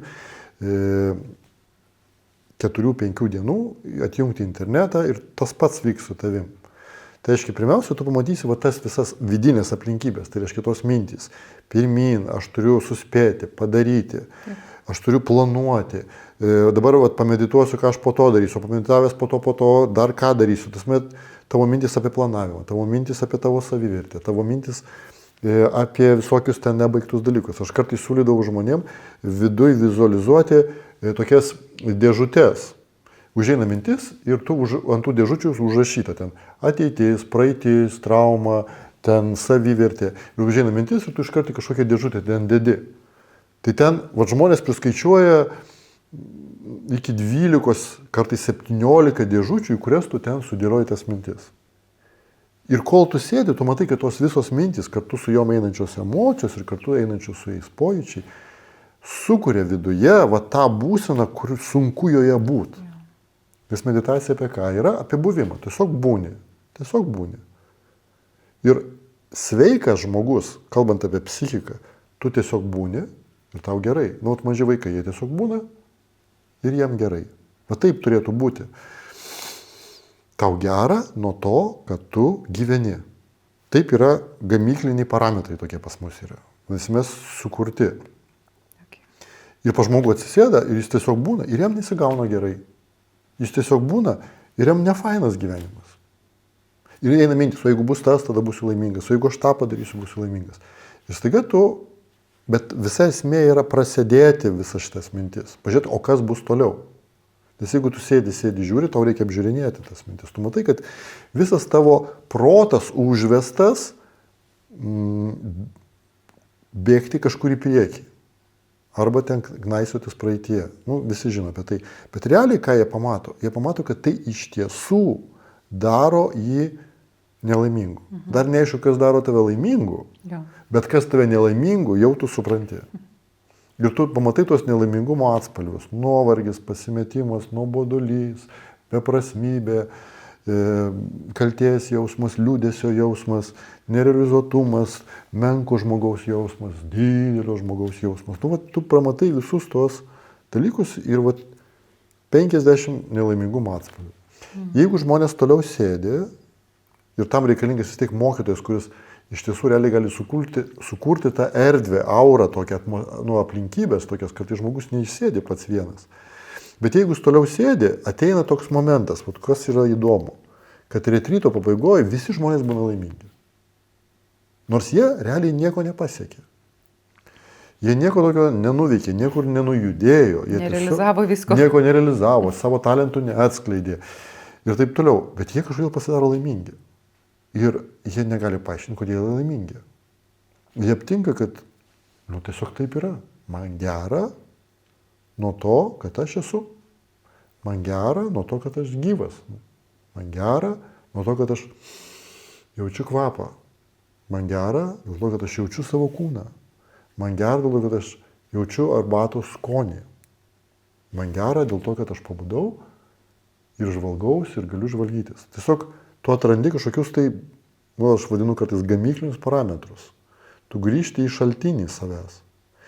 Ir šitie paprasti dalykai, staiga jie tave padaro laimingu. arba netgi ne tai, kad padaro laimingu, jie parodo, kad tu laimingas. Tiesiog va, tai yra tos aplinkybės, va, tos natūralios aplinkybės, valgymas, matymas, girdėjimas, jautimas, kad tu judi. Vat paprastus dalykai, paprasti dalykai, kurie visada yra. Jie staiga yra tos aplinkybės, kurios padeda atsirasti viduj laimingumo būsenai. Aš vėlgi šitą žodį nenaudoju, šitoj vietoje laimingumą daugiau vadinu pilnatvė. Nes laimingumas vėlgi per toks, kaip čia, per sintetinis pavadinimas. Nes žmonės negali sakyti, jis laimingas. Jis gali sakyti, man labai gerai. Aš pilnas, man nieko netrūksta. Man tiesiog gerai. Dėl to tu staiga aptinki va tą pilnatvę ir aptinki, kad jinai sąlygojama labai paprastų dalykų. Paprastų dalykų tai reiškia, tu esi, tu gyvas. Arba galima aptikti, kad tai yra tiesiog buvimo efektas. O tu tiesiog esi. Ir kitas dalykas, tu matai, kad tu visada uodėjai, visada lėtėjai, visada judėjai. Visi tas jausmas visada buvo, kaip giedras dangus visada būna. Taip, galbūt jau metai vien tik apsiniaukia, bet jisgi yra už debesų kažkur tai. Vadinasi, vat pa žmogų tie debesys nueina. Protas nusiramina ir pasidaro skaidrus. Jis staiga žmogus žiūri į save ir pradeda matyti bazinį, jo bazinį foną arba būseną, net ne būseną, tai net ne būsena, tai ir yra tu. Ir tai yra savipakankamas toks pilnatvės jausmas. Jis ir yra didysis atradimas. Vat jį atradus, tu supranti, kad kur, pavadinkim taip, gyvena laimė. Jinai gyvena manyje. Ir tai ne būsena, o tai yra dangus. Kaip dangus, tai nėra debesis. Debesis visada mažesnis už dangų. Kada mes pamatom giedrą dangų, mes nesakom, o koks didelis mėlynas debesys. Mes sakom, tai yra dangus. Dėl to tu aptinki, kad tai ne būsena, o tai ir esi tu. Arba tai ir yra šaltinis tavyje. Nesvarbu, aišku, nes tai žodžiais neįmanoma to pavadinti, bet realiai tu matai, kad jis visada su tavim. Va ta mintis, kad jis visada su tavim. Ir tada tu gali išeiti su tokia idėja, kad reikia taip tau gyventi, kad tu nepamestum šito jausmo. Kad debesys, kurie užeina, jie užeitų ir praeitų. Ir visada vis grįžtų giedras dangus.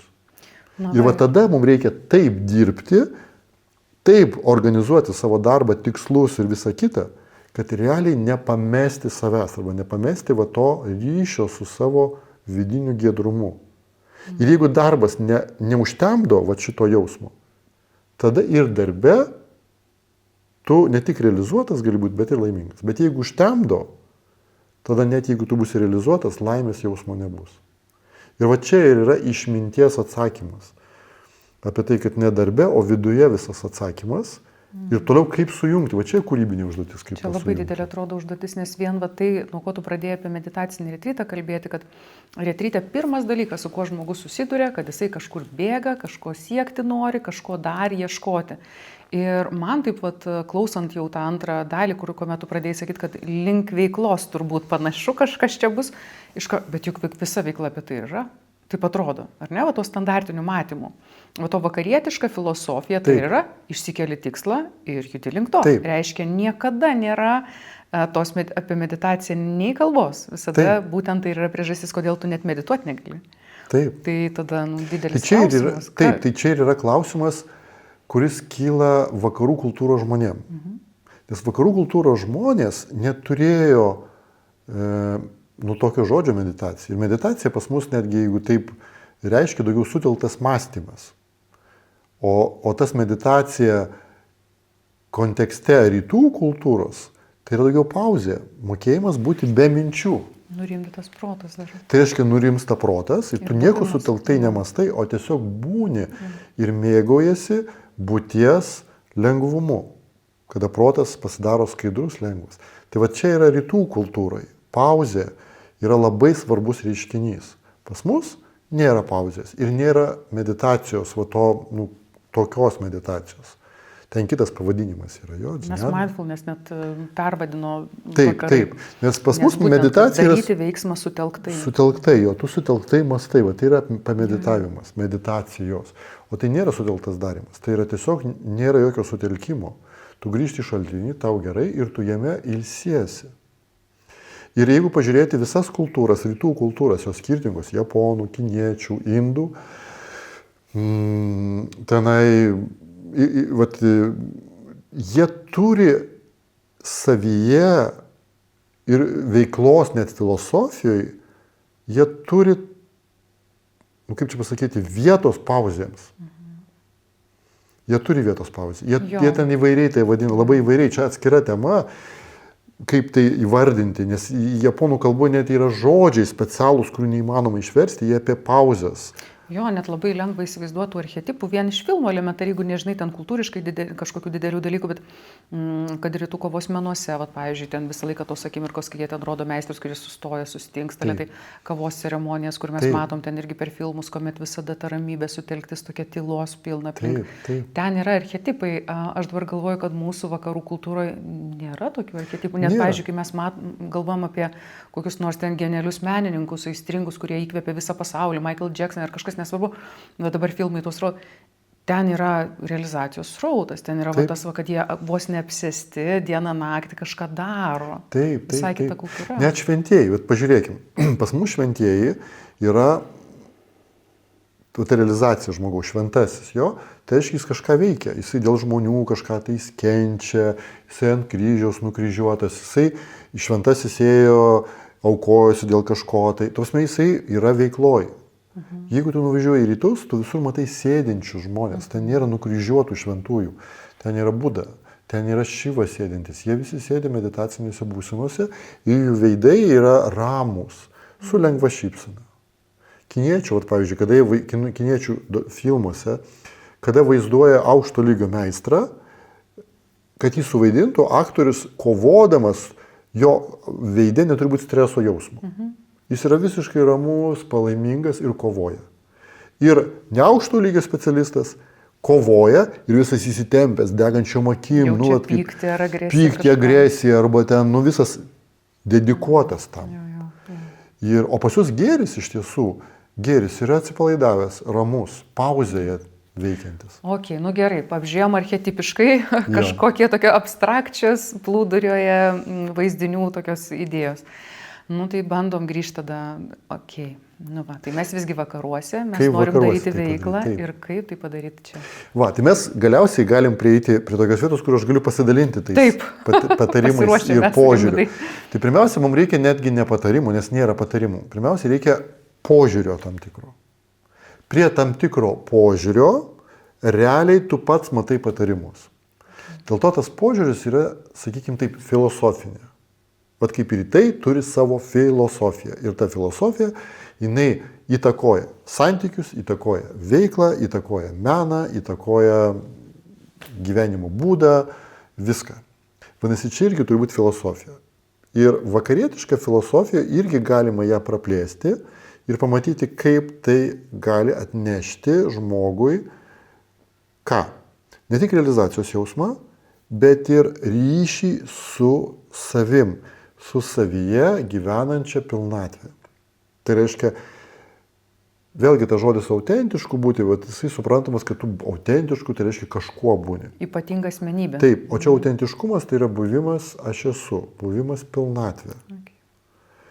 Buvimas stebėtojų ir taip toliau. Vadinasi, ir aš iš tiesų, kadangi vakarų žmogus, ir aš ieškojau ir mokinausi iš nuostabių meistrų, kurie galbūt ir rytuose labai ilgai mokinosi, bet po to jie vis tiek viską pervertė į vakarų pasaulį. Dėl to aš ieškojau būdų, kaip vakarų pasaulyje tai galima padaryti. Ir apie tai papasakoti paprastai, podcasto formate labai nepaprastai, dėl to, kad vėlgi filosofija arba požiūrį tą platų labai sunku perduoti. Dėl to galite skaityti mano knygą. Aš knygą visą apie tai parašiau, pas mus kaip tik padėta.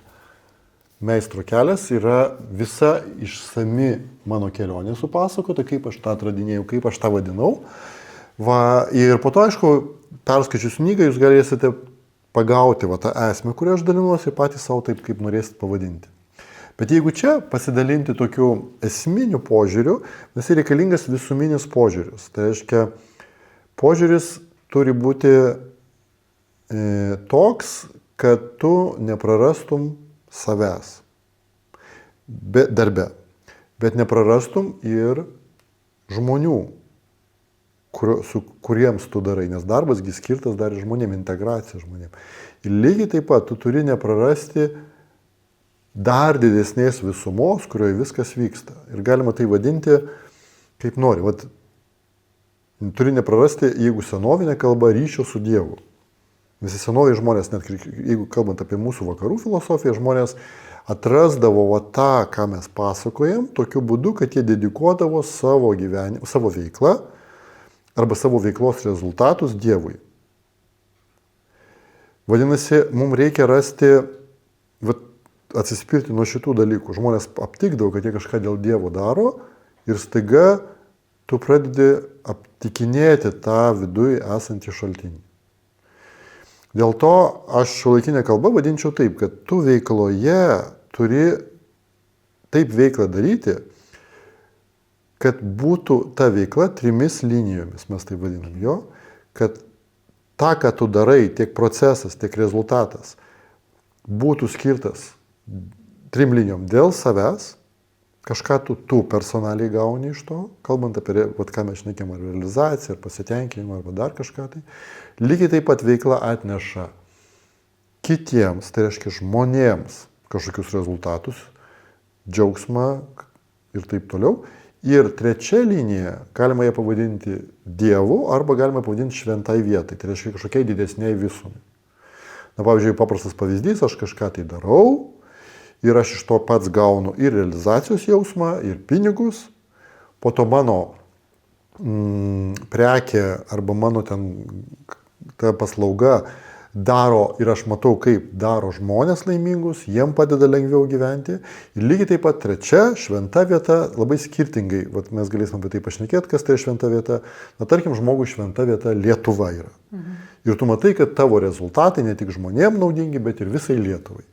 Ir jeigu tavo veikloje susijungia 3 šitie elementai, tu gauni ir savo, ir žmonėm, ir, tarkim, Lietuvai, arba savo, žmonėm ir bendruomenė, jeigu tavo šventa vieta bendruomenė, arba savo, žmonėm ir, nežinau, visatai, jeigu tu, arba Dievui, priklausomai nuo to, kas yra šventa vieta, tada žmogus įgauna galimybę neprarasti ryšio su savimi.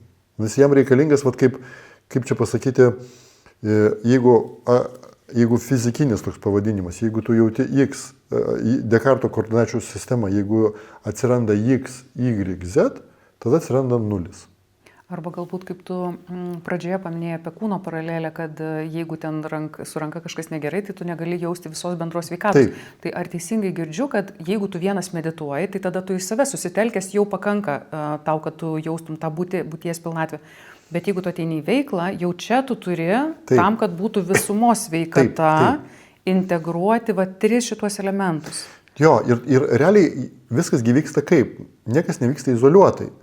Mūsų, kai mes sakome apie kūną, kūnas vientisas, jeigu man skauda ranka, tai man visą kūną skauda. Lygiai taip pat gyvenime, tu ateini veikloje, jeigu dirbi, tavo darbas nėra izoliuotas nuo visuomenės, nėra izoliuotas nuo gamtos, kurioje tu randiesi, nėra izoliuotas nuo viso gyvenimo, nuo visos net žmonijos. Ir realiai tu, jeigu spręsi uždavinį, kad man būtų gerai, tai tada gausis, kad mano šitą ranką neskauda, už tai kažkokioje vietoje skauda. Dėl to tavo uždavinys žymiai globalesnis, tu turi ieškoti tokio sprendimo, kad visa visuma, tai yra kūno visuma, šiuo atveju visuma kokia? Tavo darbas visada yra integruotas į visuomenę, tai reiškia yra žmonės. Toliau yra kažkokia šventa vieta, kuri tau prasminga, dėl kurios gerbuvio tu dirbi, vadinasi, kuri gali pakeisti bendruomenę, arba gali pagerinti šalies gyvenimą, arba gali pagerinti žmonijos gyvenimą, arba gali pagerinti, jeigu žmogus taip plačiai mato, kaip Dievui padėti atlikti savo kūrybą, kūrimą visą tą. Čia jau vien labai įdomi idėja. Nes realiai tai viskas vyksta. Visi mes matom, kad tu negali savo sukurti, mano firmoje viskas vyksta gerai, o vyksta kažkur tai karas ir tai neįtakoja mano sėkmės darbe. įtakoja tavo sėkmę. Galbūt ne iš karto, bet mes visi matom, kaip tai įtakoja. Ir tu gali darbą prarasti dėl to, kad kažkur vyksta karas. Taip ekonomika tenai susidėlioti, kad galiausiai visa ta banga atvilnys iki tavęs ir tu viskas nuteksi savo darbo arba tavo paslauga bus nereikalinga. Dėl to viskas susiję. Va čia yra tas toks matymas, jis žymiai sudėtingesnis. Daug sudėtingesnis. Jis žymiai sudėtingesnis, bet jisai ir duoda galimybę žmogui dar didesniai realizacijai ir va tam pilnatvės jausmui. Čia aš taip vien irgi toliau prasukinėjau tuos, kur vakar žmonės bendravau ir save, ir dar daugybę kitų pokalbių. Ir man atrodo, jau vien tai yra daugeliu žmonių toks šokiruojantis elementas, kad nejaugi aš turiu rūpintis ne tik savim, o vat visi tie klausimai, ar aš realizuotas, ar čia mano talentai realizuojasi, ar aš čia pakankamai išdirbu, ar man čia ne per daug laiko skiriu, viskas sukasi tik apie save. Jo, dėl to, kad mes galime ir pažiūrėti, vat labai įdomus dalykas, kad perdėtas rūpinimasis savimi daro žmogų nelaimingą. Kada žmogus pradeda, vat toks įdomus dalykas, kada žmogus nustoja apie save galvoti ir pradeda apie kažką kitą galvoti, jis žymiai laimingesnis pasidaro. Vat kada tu vis galvoji, vat man blogai, kas man gali padėti ir taip toliau, tai tada tu vis pastebi savo sudėtingumus, tu žiūri, ieškai problemų ir jas bandai spręsti, ieškai problemų savyje ir vis bandai spręsti. Ir kuo daugiau žiūri, tuo daugiau jų atrandi. Ir pavyzdžiui, tu nueini į kokią nors, nežinau, vietą, kur tu turi padaryti, kažkokį tai altruistinį veiksmą, kokią nors ten savanorių būni, jo. Ir staiga tu savanorių būdamas rūpinėsi kitais žmonėmis, ar jiem gerai, ar jiem patogu, arba mylimi žmonės, kartais tu taip įsitraukia į mylimų žmonių sudėtingą situaciją, kad užmiršti apie savo problemas. Žmonės užmiršta apie savo sunkumus, kurie didelę dalim išgalvoti. Kažkuria prasme, kaip meditacijoje, nurimsta ta dalis proto, kur apie save suka mintis. Taip. Ir čia yra labai įdomus dalykas, va taip mes atrandam antrą liniją. Šiaip žmogus viską daro dėl savęs. Jeigu taip, dėl to, kad aš noriu pasiekti, man patinka, aš noriu gauti pinigų ir taip toliau. Ir po to tu pamatai, kad va tas galvojimas apie save ir daro nelaimingą tave. Dėl to, kad tu vis domiesi savimi. Vis ieškai ten, tokia problema ir ją sprendžiu. Ir karts nuo karto tu aptinki, kada tu nuoširdžiai kažkuo kitu susidomi, tau žymiai palengvėja, tiesiog palengvėja. Aš, pavyzdžiui, atsimenu, kada aš vesdavau mokymus, kada tu galvoji apie tai, kad man gausis ar nesigaus, sugebėsiu aš padaryti ar nesugebėsiu. Aš labai kentėdavau. O kada aš pradėjau domėtis, o kokie žmonių poreikiai, kaip padėti realiai nuoširdžiai tiem žmonėm. Ir kada aš tiesiog pasineriu į tai, kaip padėti tiem žmonėm, nuoširdžiai pasineriu, aš užmirštu savo baimės jausmą, nepasitikėjimo jausmą, jie tiesiog pagyja. Dėl to jau akivaizdu, kad turi būti antra linija. Kad neužtenka vien dėl savęs, reikia ir dėl kitų žmonių. Tam, kad tu karts nuo karto užmirštum apie save. Bet iš kitos pusės yra žmonės, kurie gali patvirtinti, kada tu perdėtai rūpiniesi kitais žmonėm, galiausiai irgi kažkurioje vietoje tu netenki ryšio su savim. Kita ranka serga. Taip, kita ranka. Galiausiai tu taip rūpinaisi kitais žmonėmis, kad tu jau nepaskaičiavai ir pervargai, išsekai, tu nepasirūpinai savo kūnu, nepasirūpinai savo poilsiu, nepasirūpinai savo atsistatymu, nepasirūpinai dar kažkokiais dalykais. Iš to plaukia vėlgi loginė išvada, kad vadinasi, man reikia abiejų dalykų.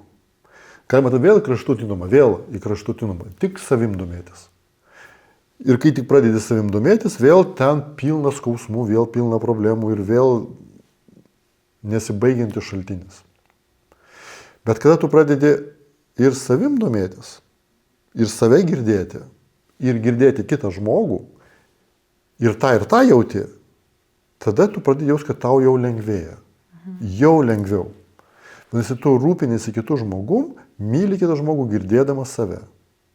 Tai nėra taip paprasta, bet jau tu atrandi, kad žymiai lengviau. Bet yra kitas dalykas. Kitas dalykas yra pačio gyvenimo sukūrimis sunkumai. Mes visi, kurie ilgai gyvena, žino, kad mūsų gyvenime visada įvyksta kažkokių tai išorinių gyvenimo sudėtingumų. Ir tie sudėtingumai gali irgi mus skaudinti. gali kažkas įvykti ir tavo visas darbas gali sugriūti, paslauga gali būti nereikalinga, bankrutuoti ir taip toliau. Mes turime dalykų, susitinkam su tokiais dalykais, kurių negalim pilnai kontroliuoti. Ir tu gali būti toks, bet ir geri žmonės, jiem irgi būna nesėkmių. Ir blogiem žmonėm, tiem blogiukam, kurie tik savim domisi, irgi būna nesėkmių. Ką su šitų dalykų daryti, nes jie irgi būna gyvenime ir dažnai, kaip su jais susidraugauti. Ir va čia reikalinga trečia linija. Vėlgi, žmogus turi pamatyti viską plačiau. Senovėje žmonėms buvo paprasčiau, nes jiem viską pasaulyje matė kaip Dievo kūrinį. Ir dėl to jiem buvo labai faina, aiški idėja, kad reikia sinchronizuoti su Dievu. Ir jeigu tu sinchronizuojasi su Dievu, tai kas beįvyktų sunkaus tavo gyvenime, nesėkmė, kažkokia tai stichinė nelaimė, ar dar kažkas, kas nuo tavęs nepriklauso. Realiai pats Dievas tavim pasirūpina ir padeda tau iš to pasimokinti, praeiti, atsigauti, atsistatyti. Ir realiai žmonės ilgą laiką sugebėdavo susitvarkyti su super sudėtingom gyvenimo situacijom ir karais, ir badais, ir marais, ir visokiais kitokiais dalykais. Žmonės turėdami tą tikėjimą ir prie viso to įsiklausimą į Dievą, ne tik tikėjimą Dievu, bet ir įsiklausimą į Dievą, į pasaulį, atsiprašau, kaip Dievą. Jiem tai suteikdavo labai didelę jėgą. Realiai jie sugebėdavo išlikti, vėlgi, ryšė su savim, tai reiškia laimingumas nepranykdavo, net jeigu gyvenimo situacijos pasidarydavo sudėtingos. Ir jiem reikėdavo atsistatyti po karų, atsistatyti po lygų, atsistatyti po netekčių ir taip toliau. Šiais laikais žmonėms labai sudėtinga. Labai sudėtinga matyti, kad už viso gyvenimo, visų tų atsitiktinumų, kurie vyksta mano gyvenime, stovi Dievas. Kažkoks personažas. Jau šiuolaikiniam žmonėms labai sunku, nes jie mato, kad už visko stovi atomai. Aišku, jie jų irgi nemato, kaip ir Dievo nemato. Ir jie negalėtų įrodyti, kad iš tiesų už visko stovi atomai, bet jie galėtų sakyti, aš pasitikiu mokslininkais, kurie taip sako. Anksčiau žmonės tą patį darydavo, aš Dievo nemačiau, bet aš pasitikiu kunigu, kuris Dievą, tarkime, matė. Vadinasi, šiuolaikiniai žmonės jie tokie religijoje, materializmo religijoje. Tai reiškia, ten irgi yra tikėjimas, aksioma. Ir jinai trukdo. Nes jinai mato, kad tie atomai negyvi. Tai reiškia, tu esi toks chaoso dalyvis. Brauno judėjimo dalyvis, veteranas toks. Ir čia žmogui reikalinga šventa vieta. Jeigu žmogus negali už viso to matyti Dievo, arba visatos, kaip dabar sako, tada žmogus gali matyti siauriau, bet irgi tai gali padaryti. Jis gali matyti, kad yra kažkokia didesnė dalis kažko, kas man šventa, kas man svarbu. Nes kas yra Dievas? Dievas tai reiškia, pirmiausia, tai yra kažkoks labai stiprus vertybinis požiūris į tai. Tai reiškia, kad tu į tai žiūri kaip sakraliai. Tai reiškia, tu realiai žiūri į visas nelaimės gyvenimo sakraliai. Ar tu žiūri per karmos tą požiūrį, ar tu žiūri per pas mus tenai kažkokius tai krikščionišką požiūrį, kuris ten tave išvalo, padeda po to vėliau papulti į rojų, o ne į pragarą ir taip toliau, tu turi suteikęs tam tikrą prasmę tam požiūrį vertybinį. Ir realiai tu esi savo širdimi įsiklausęs į tai. Tu ne protu žiūri, bet tu širdimi realiai priimi tai, kas vyksta. O šiuolaikiniam žmogui reikia daugiau galbūt to žinojimo, kurį atnešė ne religijos, o meditaciniai keliai. Buda, Lao Tse, įvairūs hinduistiniai mokymai, kurie pasakoja apie tai, kad Dievas nėra personažas. Dievas yra, galima sakyti, super sąmonė. Mes esame tokioj, kaip šiuolaikiniai mokslininkai sako, simuliacijoje. Tai reiškia, mes esame viduryje, jeigu taip jau visai grubiai, viduje protingos būtybės. Kaip staiga, aš pavyzdžiui, aptinku save plaučių ląstelė. Aš esu plaučių ląstelė. Ir aš visą laiką galvoju, kad aš plaučių ląstelė, pats savo gyvenu ir turiu keletą draugų plaučių ląstelių. Aš niekada nežinojau ir asmeniškai nepažinojau nei širdies, nei smegenų, nei kepenų, nei inkstų, o to labiau viso organizmo. Karts nuo karto man būdavo gerai, tai reiškia visko užtekdavo, kartais neaišku nuo ko, man trūkdavo deguonies, man trūkdavo medžiagų ir taip toliau. Po to vėl kažkas tai stebuklingai atsirasdavo. Ir aš taip nesuprasdavau, kodėl kartais yra maisto, kodėl kartais jo nėra, kodėl deguonies daug, kodėl kartais visai jo nėra. Nu, niekaip nesusigaudavau. Bet aš kada pamačiau, įsivaizduokim, kad pamačiau, kad aš esu organizme. Kažkuo tai pamačiau, staiga pasijaučiau organizmu.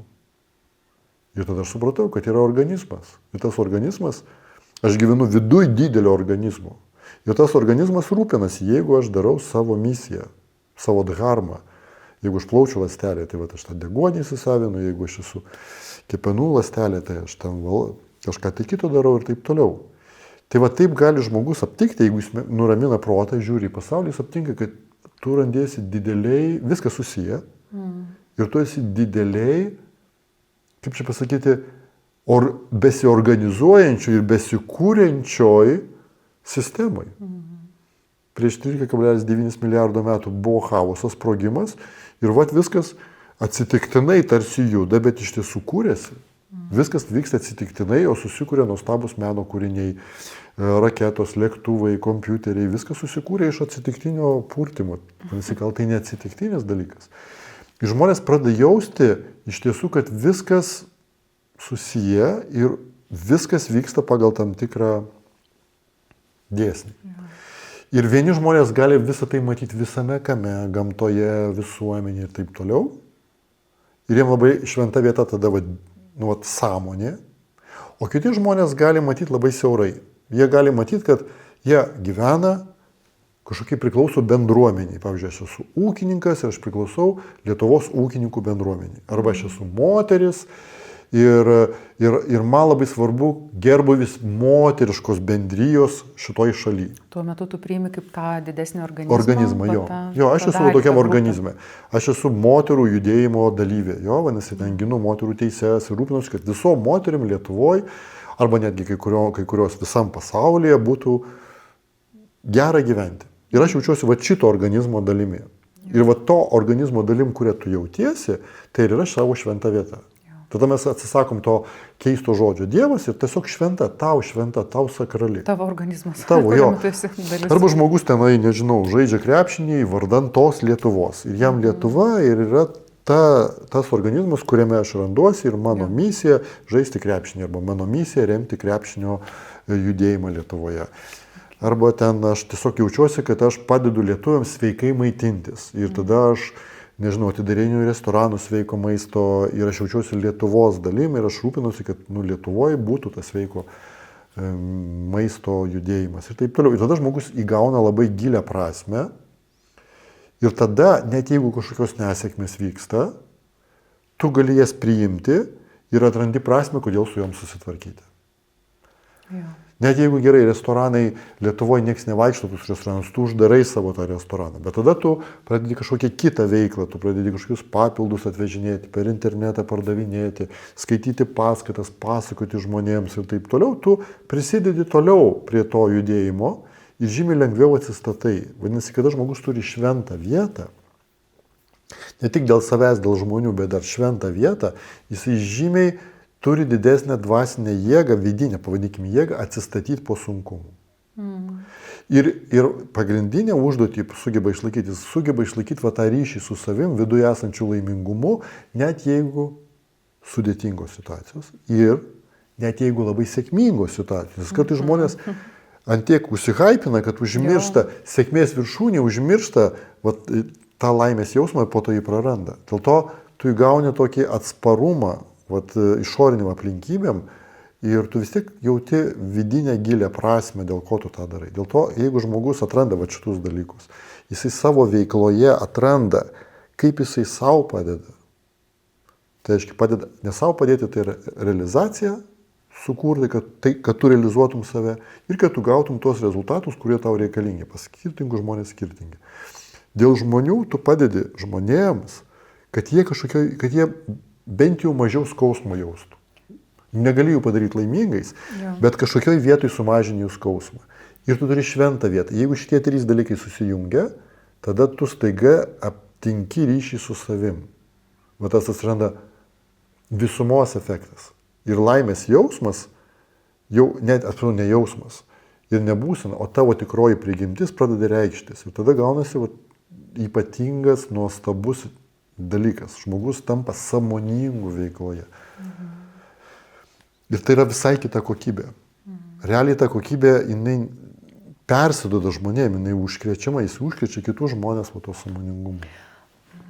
Daug klausimų turiu, bet labai žemiškas, paprastas. Va dabar mes čia sėdim. Kaip tai reiškiasi mūsų pokalbėje? Va kaip tu tai matai, kas tai yra 3 linijos fakte veiksmo?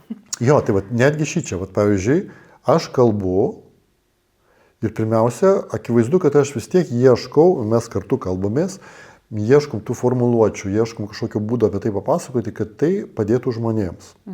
Bet padėtų žmonėms ne tai, kad jie pasidarytų laimingesni, bet galbūt jie mažiau skausmo patirtų ten, kur jie patiria ir pamatytų, kur galbūt tas šviesa, kur ant tunelio gale. Tai yra pagalba žmonėms. Ir aš galėčiau pasakoti taip, kaip žmonės supranta į žmonių kalbą, o aš galėčiau pasakoti, kaip man patinka.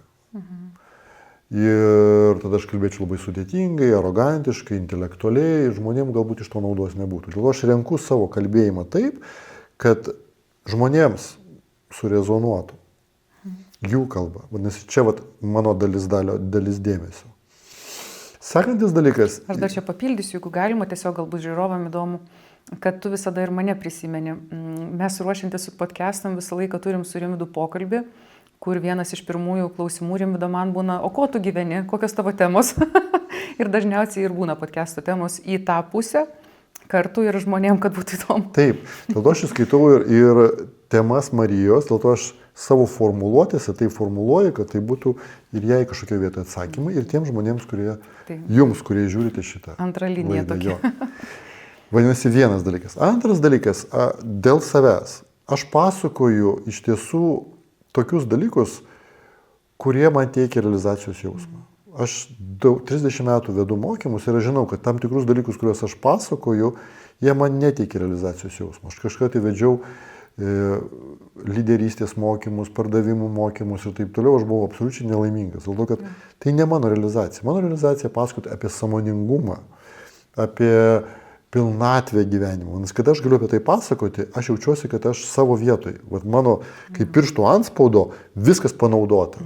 O jeigu aš pradėčiau pasakoti kaip psichologas, tai pusė manęs nedalyvautų tame.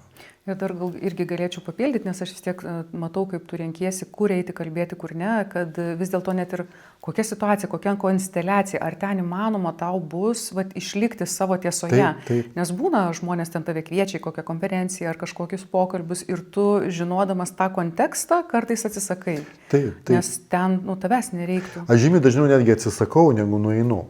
Dėl to, kad aš, jeigu jau einu vesti mokymus arba pasakoti arba dalyvauti kažkame, aš vis tiek ieškau, kad tai būtų pareikalauta mano išmintis, kurią aš kaupiau 30 metų. Jeigu jinai panaudojama, žmonėm jinai aktuali, aš jaučiu realizacijos jausmą. Yra dėl manęs.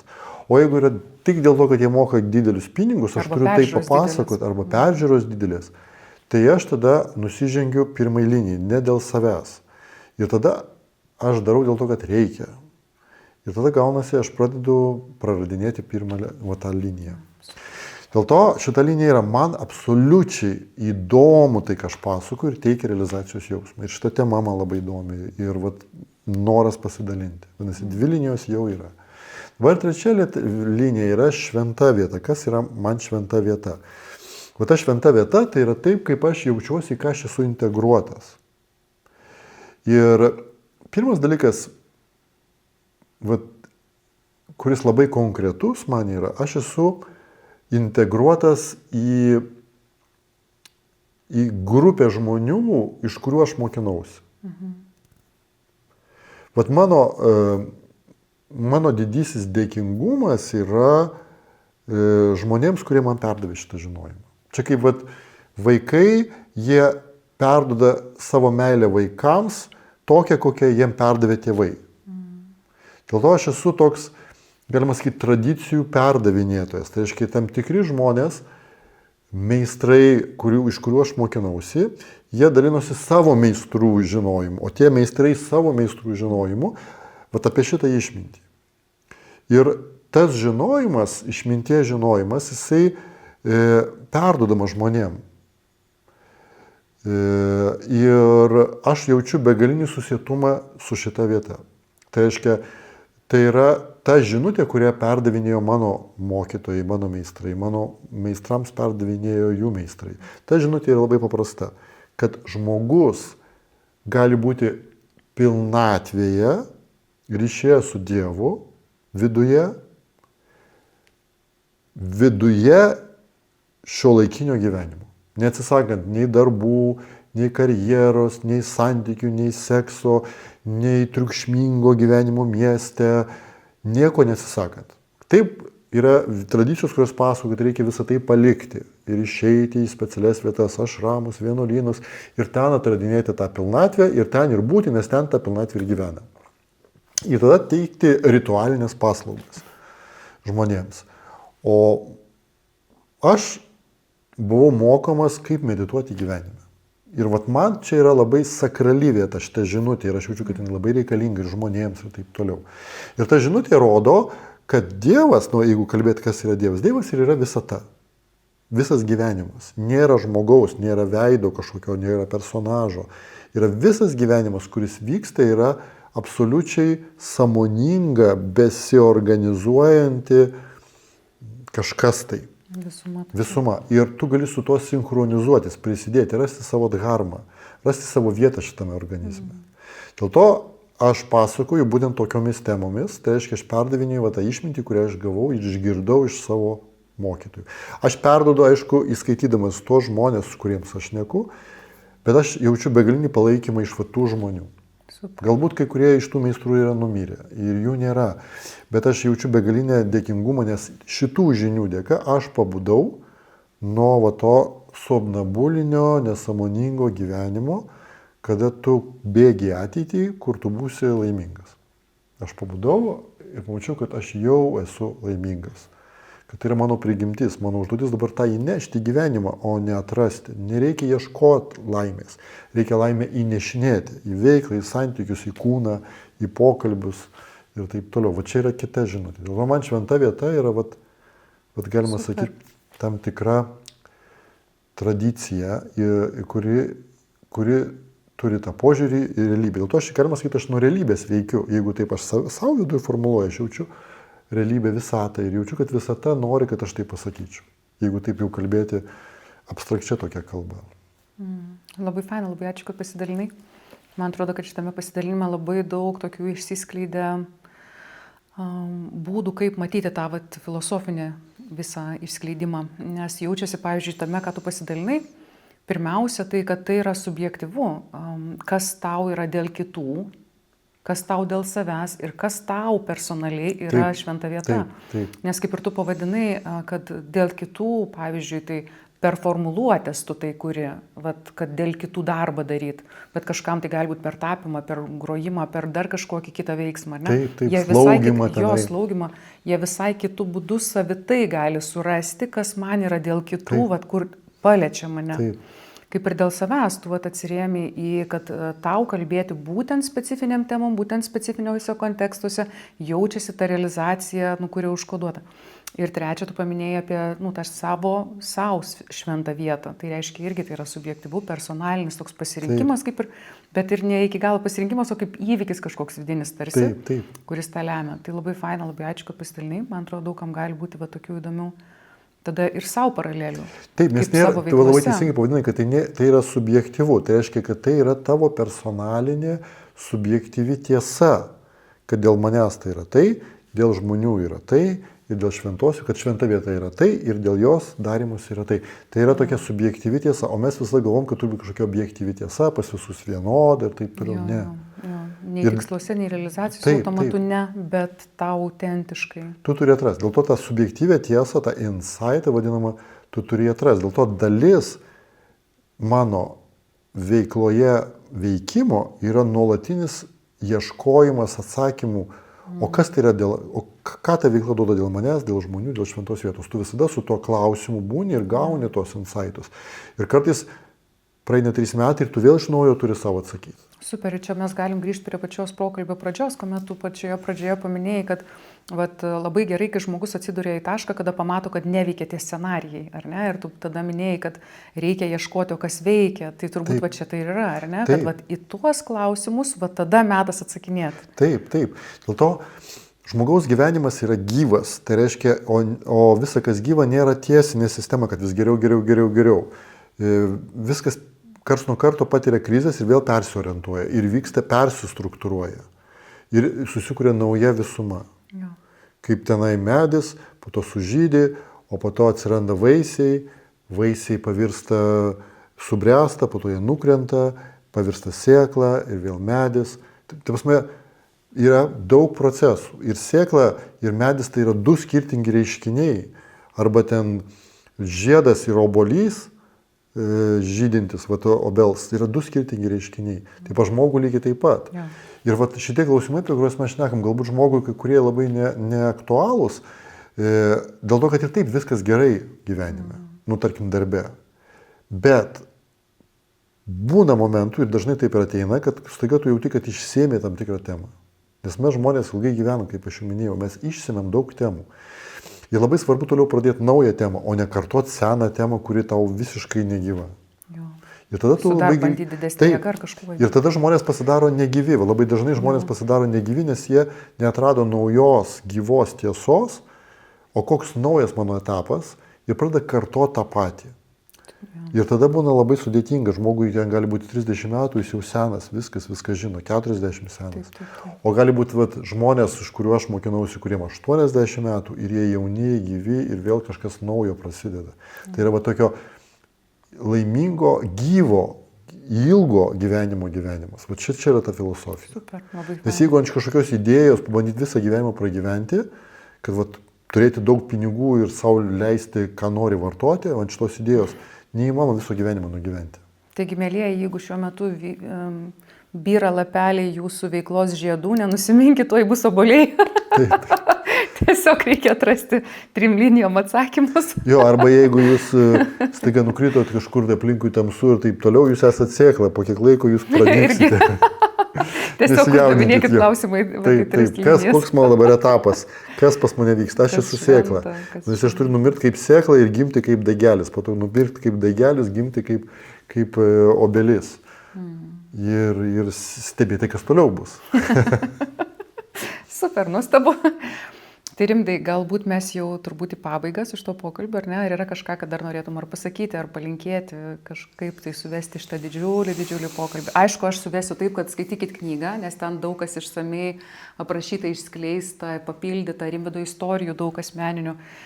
Bet gal pabaigai dar tu nori kažką pridėti? Pabaigai yra toks dalykas, kad mes esame gyvi. Mes nesam prietaisai. Mes esam gyvi ir mes nuolatos augam ir praeinam visas stadijas. Pas mus visada ir tiek viduje, tiek išoriniam gyvenime visos stadijos yra visi metų laikai. Yra ir pavasaris, kada viskas pas mus sužydė, bet už tai ir ateina ir vasara, kada viskas nuostabu, patogu ir šilta, ateina laikas, tik tai tam tikras laikas, kada ateina tie vaisiai.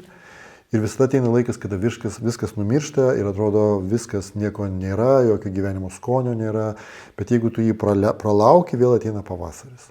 Nes gyva visada yra kintanti. Ir pasaulis iš tiesų galima matyti irgi kaip gyva.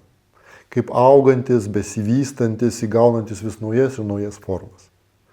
Jeigu taip matyti ir save, ir pasaulį, tada tu pradedi matyti visai kitus džiaugsmo šaltinius. Tie džiaugsmo šaltiniai būti gyvu.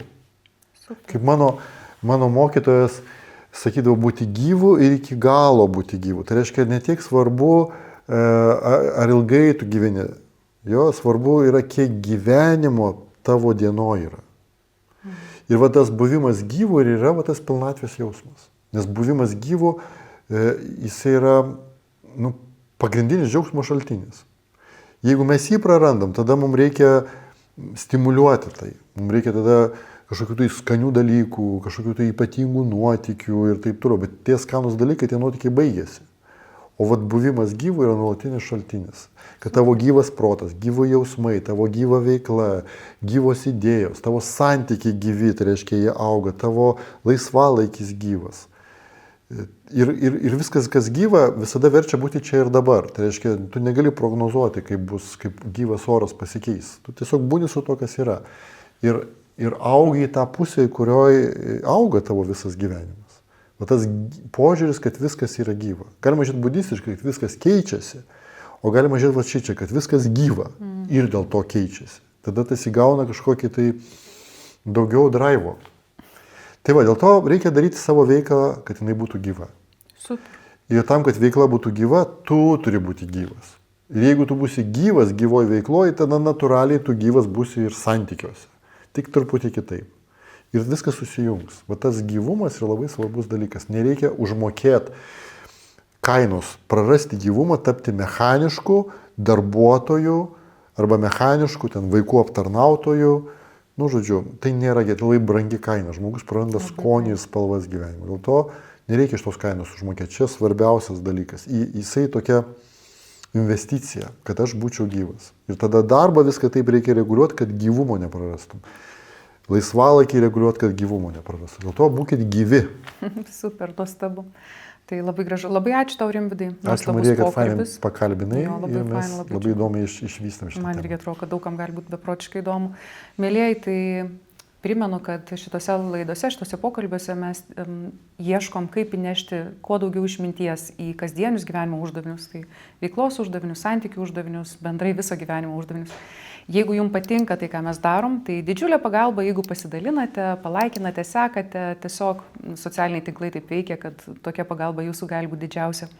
Ir tiesiog priminsiu, galbūt jūsų tarpe atsiras žmonių, kurie nori mokytis giliau šiek tiek šitų dalykų. Rimvydas turi mokyklą, kurioje galima metus, 2, 10 metų, jeigu nori mokytis nuosekliai, kaip tą išmintį nešinėti. Visa mokykla prasideda nuo kurso Gyvenk 100%. Kursas startuoja kartą rudenį ir kartą pavasarį. Jeigu įdomu, soulaction.lt svetainėje galite rasti visą informaciją. Kursą vedu aš, mano kolegė Agnė, taip pat dalyvauja Rimvydas ir bendrai kūrėja mūsų mokyklos Andrė Mija Pabarčiūtė. Tai jeigu kažkas jaučiat norą prisijungti prie šitų tyrinėtojų akinių, kur Rimvydas pačioj pradžioj paminėjo, kad mes su tais akiniais į viską žiūrim, tai prašom, laukiam su atvirumu. Dėkui visiems, būkit gyvi. Iki. Vėliau.